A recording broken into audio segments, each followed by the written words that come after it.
নিগার সুলতানা যদি ঠিক এই মুহূর্তে একটা বাউন্ডারি মেরেছেন এবং এই বাউন্ডারিটাই না পুরো ইনিংস জুড়ে আজকে তার ব্যাট কথা বলেছে। ঠিক এই মুহূর্তে বাংলাদেশ যেখানে দাঁড়িয়ে রয়েছে, নিগার সুলতানা যদি 96 বলে তার 76 রানের ইনিংস, যেই ইনিংসটা এবারের বিশ্বকাপে বাংলাদেশের যে কোনো ব্যাটারের সর্বোচ্চ ইনিংস। এর আগে আমরা দেখেছিলাম সোভানা মোস্তারির 66 রানের একটা ইনিংস ছিল এক ম্যাচে।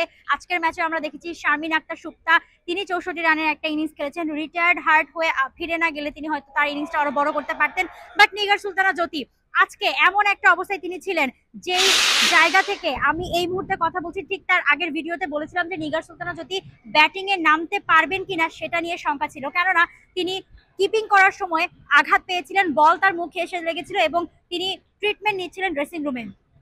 ফার্স্ট ইনিংসে অর্থাৎ ইনিংস ব্রেকের সময় যখন কথা হয়েছিল টিম ম্যানেজমেন্টের সাথে, তারা বলেছিলেন যে জ্যোতি নিজেও মাঠে নামতে চায় এবং টিমও চাইছে জ্যোতি ব্যাট হাতে মাঠে নামুক। যদিও জ্যোতি কিন্তু ব্যাট হাতে রিদমে ছিল না, তবুও পুরো টিম এবং জ্যোতি নিজেও চেয়েছিলেন যে আজকে ব্যাট হাতে তিনি নামতে চান। টানা তৃতীয়বার অর্জন করেছে দেশের সেরা সুপার ব্র্যান্ড স্বীকৃতি বসুন্ধরা টিস্যু। এবং কেন নামতে চান সেটার উত্তরটা আমরা পেয়ে গেছি ইতিমধ্যেই।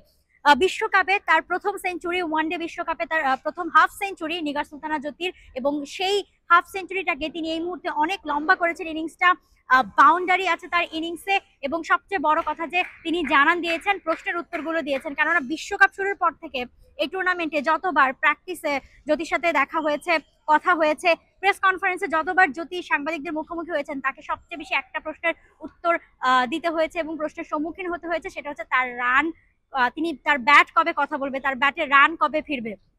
সো সেই উত্তরটা অবশেষে জ্যোতি দিলেন। Captain's leading from the front, একেবারে ঠিক সেই ভাবমূর্তিতে আজকে তিনি ব্যাটিংটা করেছেন।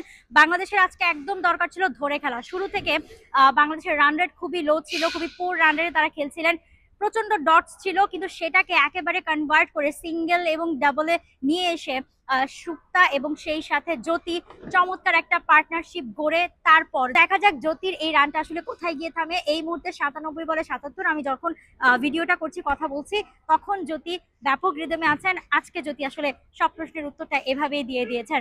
মুম্বাইয়ের ডিওয়াই পাটিল স্টেডিয়াম থেকে আপডেট জানাচ্ছিলাম জুহাইরা, মৌটি sports. For more updates, subscribe to our YouTube channel and click on the bell icon. Follow us on Facebook and Instagram. Download T-Sports app to enjoy exciting games and highlights. Visit tsports.com.